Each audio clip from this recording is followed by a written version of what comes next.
suis réellement ravi de te recevoir dans mes cailloux. Guy, eh ben, écoute, je crois que tu as déjà survolé un petit peu mon espace. Maintenant, je vais te laisser un petit peu découvrir mon univers à travers à la fois les gars qui travaillent pour moi et toute ma sensibilité que je mets à travers cette matière. Je suis en train de découper des habillages de monuments. Et je suis au début aujourd'hui parce qu'il faut que ça soit fabriqué demain pour qu'on pose lundi. C'est compliqué de sculpteur, c'est toutes les tâches. Et c'est ça qui est assez agréable parce que au-delà de sculpter tout le temps, on a besoin aussi de temps en temps de se vider la tête et à faire des choses concrètes. Et voilà. Et c'est pour ça que la multi-activité dans l'atelier est passionnante parce que quand je coupe des pierres, mon esprit est ailleurs évidemment et c'est ça qui est intéressant. Ça fait du bien, c'est comme d'aller faire un tour de vélo. Voilà. L'idée qu'il faut avoir par rapport à ses ouvriers, c'est-à-dire que quand on donne des conseils, il faut être capable au-delà de donner des conseils, de pouvoir montrer ce qu'on est. Voilà. Et pour moi, c'est irrémédiable d'être crédible. J'ai appris, je sais faire, et puis voilà. Et puis je pense qu'il faut bien imaginer que ne serait-ce que pour moi ou pour mes gars, ils ont besoin aussi de prendre du plaisir dans leur travail et qu'on ne fasse pas sur un travail rébarbatif, que chacun puisse faire des tâches parce que moi je leur demande pas d'être bon à mes gars. Parce que ça ne m'intéresse pas qu'ils soient bons, je leur demande à ce qu'ils soient les meilleurs. Voilà. Il faut être imaginatif et il faut avoir une certaine pression. On travaille, la pression transcende et je leur mets la pression, c'est clair. Mais pour aller plus loin, plus haut, et voilà. Il y a quelques années, j'étais capable de dire, j'étais capable de réaliser tout ce que je pensais. Aujourd'hui, il y a une énorme différence, c'est qu'aujourd'hui, maintenant, je suis capable de dire que je réalise tout ce que je rêve. Voilà la différence.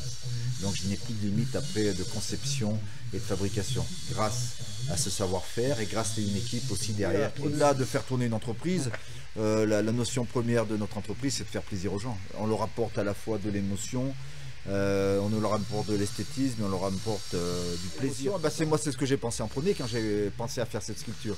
C'est qu'il n'y a rien à dire tellement que c'est beau. Il y a juste à faire chute. Notre territoire est riche évidemment de paysages. Et puis c'est vrai que cette matière elle est tellurique. On sent bien qu'il y a une énergie qui se dégage de cette matière. Et c'est vrai qu'il y a tout ce qui me saute aux yeux est source d'inspiration. La nature, les paysages, les gens, les odeurs, les lumières, tout est inspirant. On n'était pas forcément, et moi comme les autres, les meilleurs ambassadeurs de notre région. Et je crois qu'aujourd'hui, on est en train d'observer qu'on a une région qui est extraordinaire. Et c'est vrai que l'image de la pierre de Volvic était l'image des cathédrales, des monuments funéraires. Et je crois que j'ai aidé à donner une image complètement différente. Et aujourd'hui, je pense qu'on la regarde différemment. Et on est réellement fiers de, voilà, qui c'est qui n'a pas fait la photo à chute ou toutes les sculptures que j'ai fait dans la nature. Puis une inspiration à travers et c'est ça qui est intéressant. Et nous on est heureux avec ça. Il y a de la finesse, il y a de la fragilité, il y a tout ça. Et donc c'était insoupçonné avec cette matière au départ, quoi. De toute façon, la plus belle sculpture que je vais faire ou que j'ai fait, c'est celle que je vais faire demain. Ouais, j'ai fait mon premier stage ici de CAP, de première année de CAP, il y a 10 ans. Et je suis revenu 5 ans plus tard. Voilà, après avoir acquis toutes les connaissances qui vont bien, ouais. C'est-à-dire une formation de taille de pierre, marbrier, graveur. De tout faire de la sculpture, de la marbrerie, de faire des cuisines, de la taille de pierre. On fait de tout et du coup c'est ça qui est... Puis toujours la même pierre. Ça permet de connaître le matériau qu'on travaille. Parce que j'ai travaillé dans des boîtes où on faisait plein de pierres différentes et je préfère travailler toujours la même pierre. C'est toujours autre chose, des choses nouvelles qu'il faut revoir. Il faut revoir les constructions à chaque fois, comment on va s'y prendre. Réinventer parfois des solutions pour pouvoir faire ce qu'on a à faire, ce qu'on doit faire dans la création qu'il a faite. Bah, la disqueuse avec les grands disques, les petits disques, un peu le marteau pneumatique. Mais c'est essentiellement à la disqueuse qu'on fait tout. Toutes les moulures, tous les empiècements, tout ce qu'on fait, c'est tout à la disqueuse. Toute la pièce en entier. Les autres, c'était juste de la restauration. Il n'y en a qu'une seule qu'on a faite en entier. On apprend, à l'école, on apprend à faire des dessins pour avoir la vision dans l'espace, que quand on a une pièce, on sache comment l'attaquer. Et du coup, après, quand on arrive ici, il faut qu'on sache par où on va attaquer notre pièce, comment elle va être finie. Il faut qu'on la voie y terminer, sinon on est perdu. Quand on a un bloc 6 faces d'équerre, on sait comment la pièce sera terminée à l'intérieur. On voit que ça. On voit pas le 6 faces d'équerre. C'est ça qui est intéressant. Ah oui, bah sans les autres, on fait rien. Déjà, quand les pièces sont lourdes, on a besoin des autres, on a besoin de se comprendre au moment où on va porter la pierre. Donc C'est toujours un travail d'équipe. C'est intellectuel, mais c'est aussi physique. Ouais, ben oui, non, mais c'est ce qui est agréable aussi. Hein. C'est que ça nous permet de nous maintenir en forme et puis il y a des moments, eh ben, il faut forcer un petit peu, quoi.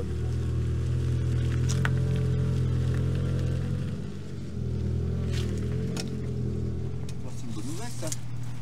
Ici, on est en plein dans la coulée originelle, parce que le puits de la Nugère, qui est au-dessus, derrière les arbres ici, donc la lave a coulé du puits de la Nugère, et puis elle a pris en descendant, elle est descendue jusqu'à Volvic, jusqu'à la maison de la Pierre, enfin, on est en plein dans la coulée de lave. Mais cette parcelle-là, enfin, comme d'autres tout autour, ont été exploitées. Quand on voit cette aventure depuis le grand-père, le père et maintenant le fils, on se dit c'est formidable, on est fiers.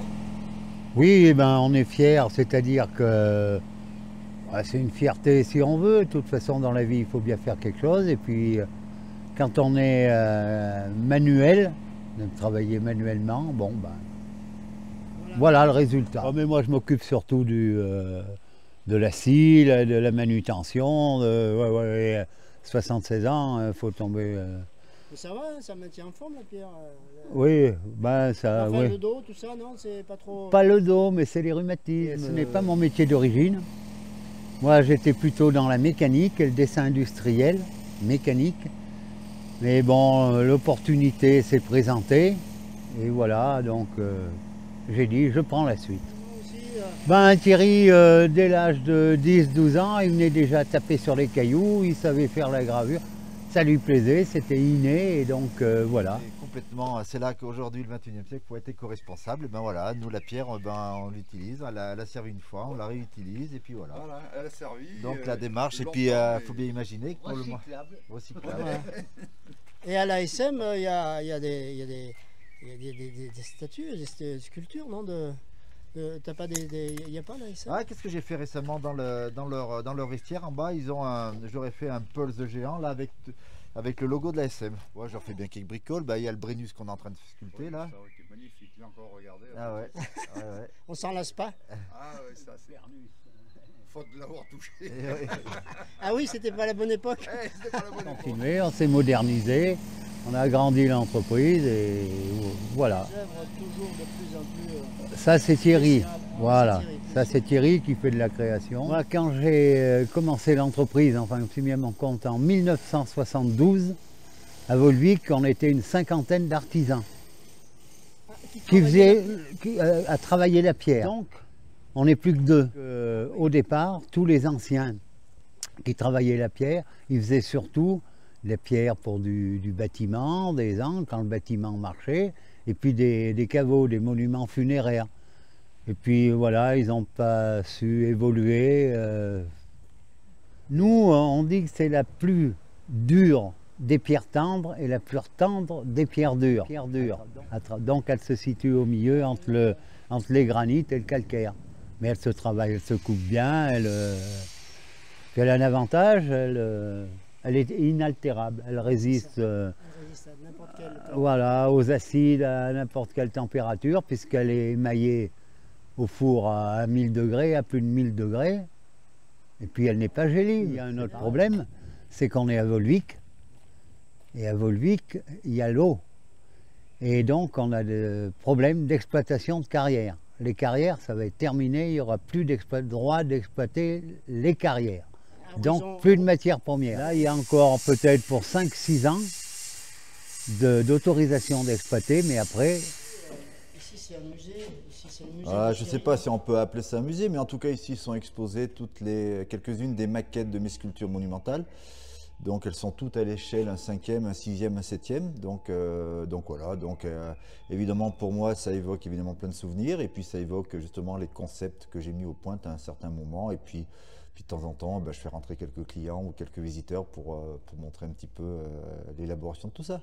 Suis-moi. Donc là on commence, on rentre dans un labyrinthe. Oh oui, c'est c'est ça. L'idée c'était qu'on rentre pas en voyant tout de suite l'expo, c'était d'avoir une espèce d'un claustrat et puis créer un mur en pierre sèche contemporain avec des mouvements. Et c'est vrai que mon rêve, ça serait d'en faire un véritable labyrinthe de plusieurs centaines de mètres de long, mais pourquoi pas un jour. Dans mon univers en fait, dans mon univers de de sculpture à travers des objets de concept. Hein. Alors tu vois, évidemment, toujours en amont, en avant, ce travail de dentelle dans la pierre, hein, ce travail pour des roches, j'aurais fait un voyage encore plus long encore, voilà, où à travers ces dentelles, il y a des textes qui sont évoqués. Donc ça, évidemment, c'est un travail avec un bel hommage à l'artisanat, au savoir-faire, hein, surtout un travail qui est fait à la main.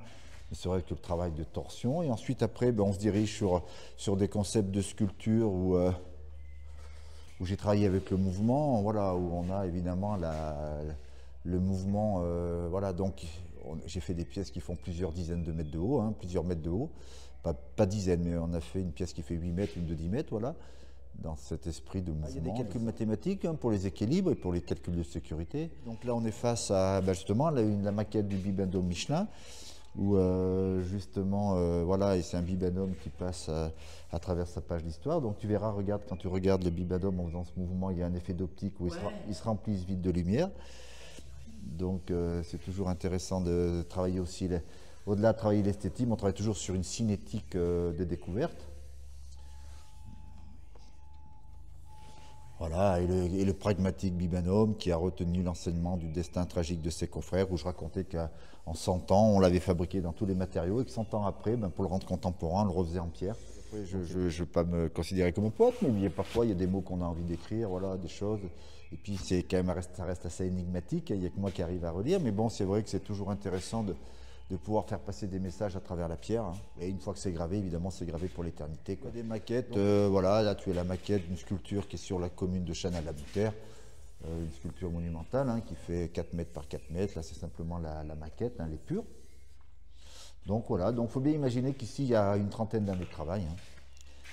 Parce que, voilà, il y a toujours à la fois, et c'est un espèce de laboratoire, il y a des concepts, il y a toujours du mouvement, il y a toujours à la fois aussi de la transparence, du mouvement. Donc c'est ce qui rend aussi la définition du matériau inqualifiable, quand on en a parlé, jusqu'à justement ce qui est très étonnant et que l'esprit a du mal à comprendre, jusqu'à l'élasticité de la pierre. Voilà, on a une certaine, alors il y a des limites évidemment, mais une certaine élasticité de la matière où elle vibre. Voilà. Et le premier, je l'avais fait pour Sébastien Loeb quand il était champion du monde des rallyes. Voilà, là on est face à une sculpture monumentale qu'on a fait. On a fait une crèche là, voilà, pour la commune de Landogne. Donc là, elle fait 3 mètres de haut. Voilà, je ne me rappelle plus quelle dimension. Voilà, elle est beaucoup plus grande évidemment. Ça, c'est la maquette. Hein. Donc là, on a tout un ensemble de sculptures. On a travaillé beaucoup avec des cadres, voilà, des choses où on aime bien, voilà, avec même à la fois le mouvement, voilà, où il bouge aussi. Quelques principes de sculpture, voilà, qui sont simplement superposés. Et puis on a toujours évidemment, voilà, une relative. Ouais, il y a toujours un mouvement, une souplesse. À la fois de la torsion, du mouvement, voilà, évidemment toujours, voilà, on a l'impression, l'idée c'était d'avoir comme d'être synonyme d'une feuille de papier, voilà. Alors ça c'était sculpture monumentale. Hein. Là, on a un exemple concret d'une sculpture localement, là devant le centre Leclerc à Enval, hein, qui fait 7 mètres par 7 mètres, hein, qui fait environ 50 tonnes. Un an de travail à peu près. C'est à peu près un an de travail à 3 personnes. Donc nous, quand on part pour ce genre de projet, on ne parle pas en heures, on ne parle pas en semaines, on ne parle pas en mois, on parle, enfin à la fin, ça finit en mois, quoi. En année. Une année de travail pour... c'est une sculpture qui fait 7 mètres par 7 mètres. Donc là, il y a, à travers mes tableaux en pierre brute, c'est un hommage, plutôt un hommage, quand on travaille la lumière, un hommage à la matière, hein, avec ces éclats de pierre un petit peu qui viennent voilà, qui sont un petit peu en lévitation. Donc là, pareil, toujours là, c'était des sculptures qui étaient exposées.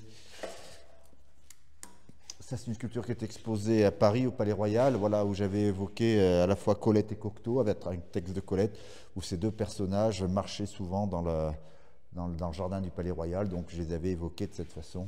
Donc toujours des maquettes, toujours des mouvements, toujours des superpositions de caplas un petit peu, voilà, toujours des espèces de colonnes monumentales, voilà, toujours avec une espèce de mouvement où les pièces sont toutes indépendantes, on les sculpte tous une par une pour arriver à un mouvement. On amène, après les prouesses techniques, dans des pièces qui sont à la fois extrêmement épurées, mais on se rend compte qu'en fait, ça c'est un monolithe, hein, c'est une seule pièce, hein, pour arriver à faire ça. Donc à la fois dans la pureté des pièces qu'on exécute, mais il y a toujours à la fois une une complexité mécanique et technique jusqu'à après jouer avec les équilibres où on travaille avec voilà, les centres de gravité sur des pièces monumentales. Il y a des fois je trouve ça horriblement moche, il y a des fois je trouve ça pas mal, hein, mais comme j'affirmais tout à l'heure, voilà, je m'en tiens pas à ce que j'ai, voilà, ce travail c'est super, c'est des bases, c'est des pieux, mais j'ai tout le temps envie d'inventer. Quel va être mon nouveau concept? Bien sûr, c'est extrêmement important pour moi, extrêmement important. Mais de temps en temps, je regarde un peu dans le rétroviseur en me disant, voilà, et tout ça me sert évidemment sur la construction de moi-même aujourd'hui, sur mes prochains projets.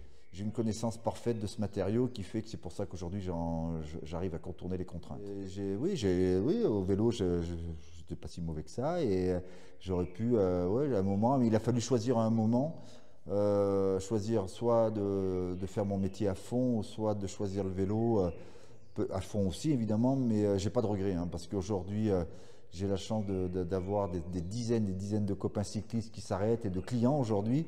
Et aujourd'hui, le vélo m'amène, et puis le vélo m'a amené beaucoup de rigueur dans mon travail d'aujourd'hui. Je suis content parce que je revois tout ça, parce que mon fils fait du vélo lui aussi. Il refait pas, il fait du vélo. Pareil, il performe pas mal, donc voilà. Et donc ça me permet toujours d'avoir un lien. Et puis moi, j'en fais toujours un petit peu pour maintenir la forme, parce que je trouve que c'est la base.